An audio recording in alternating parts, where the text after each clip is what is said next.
Tragis, niat wanita berbohong hamil untuk dinikahi jadi petaka.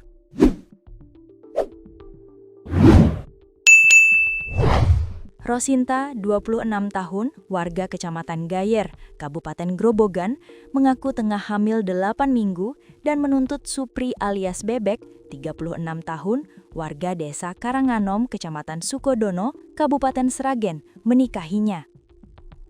Korban ditemukan tewas di parit sawah di Jalan Bulakrejo, Blontongan, Desa Tangkil, Kecamatan Sragen, pada Selasa 31 Maret 2026 malam setelah terlibat cekcok dengan pelaku.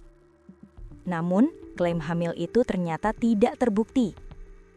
Kapolres Sragen, AKBP Dewiana Syemshu Indiasari, menjelaskan bahwa awalnya terjadi pertengkaran antara korban dan pelaku.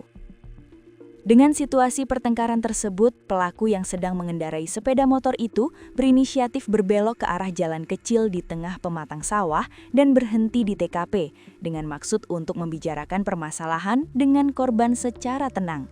Namun, sikap korban terlalu agresif terhadap pelaku dengan membuang HP, jaket, dan sandal sehingga menyebabkan pelaku melakukan kekerasan dengan mencekik korban dari belakang hingga menyebabkan lemas dan terjatuh, kata Dewiana, Kamis 2 April 2026.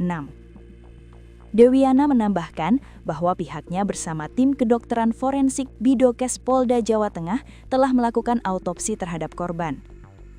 Bahwa dari fakta hasil penyidikan dengan melalui autopsi yang dilakukan oleh tim kedokteran forensik Bidokes Polda Jateng, korban tidak ditemukan tanda-tanda kehamilan, ujarnya. Pasca peristiwa ini, Dewiana mengingatkan pemilik usaha kos-kosan di Kabupaten Sragen agar lebih memperhatikan penyewa kos sesuai adab yang berlaku di masyarakat. Kami meminta kepada lingkungan, utamanya pemilik usaha kos-kosan, agar lebih memperhatikan penyewa kos untuk menggunakan kosan tersebut dengan adab yang berlaku di kemasyarakatan, di mana dalam peristiwa ini adanya kebebasan penggunaan sarana kos oleh pasangan tidak sah yang akhirnya menjadi motif penyebab peristiwa pidana. Jelasnya.